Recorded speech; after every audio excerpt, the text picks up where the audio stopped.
বন্ধুরা, আজকে আমি তোমাদের সবচেয়ে সহজ পদ্ধতিতে কামিজ কাটিং করে দেখাবো। প্রথমে আমি কাপড়টাকে মাঝখানে ভাঁজ দিয়ে নেব। এটা হচ্ছে কামিজের সামনের পার্ট। কামিজের প্রথম পার্টটাকে মাঝখানে একটি ভাঁজ দিয়ে দুই ভাঁজ করে নিয়েছি। এই যে এক পার্ট, এই যে আরেক পার্ট, এখানে দুই পার্ট কাপড় আছে।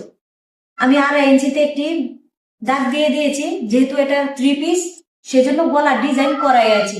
বডির মাপ হচ্ছে 38 ইঞ্চি, সেজন্য আমি বগল নিয়ে নেব 6.5। বগলটা সবসময় বডির 6 ভাগের 1 ভাগ হয়।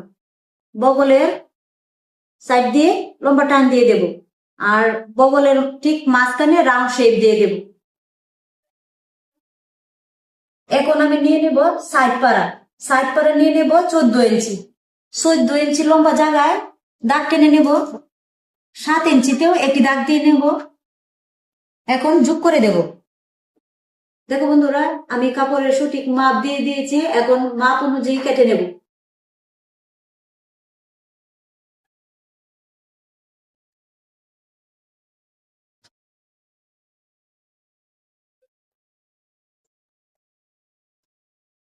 প্রথম পার্টটা যে কেটে রেখেছিলাম, সেই প্রথম পার্টটা দ্বিতীয় পার্টের উপর দিয়ে সঠিক মাপ মতো বিছিয়ে পরে কেটে নেব।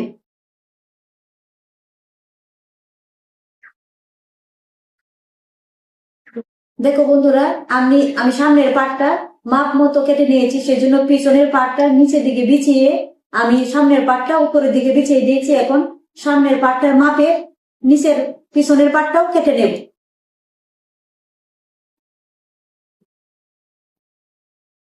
আমি মাপ মতো দুইটা পার্টে সুন্দরভাবে কেটে নিয়েছি।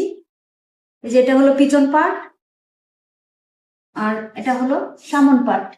ফাইনালি আমার কামিজ কাটা হয়ে গেছে। এই যে পার্ট পার্ট করে কেটে রেখে দিয়েছি। হাতা, গলা এবং বডি সব কিছু আমি খুব সহজভাবে কেটে তোমাদের বোঝাতে চেষ্টা করেছি।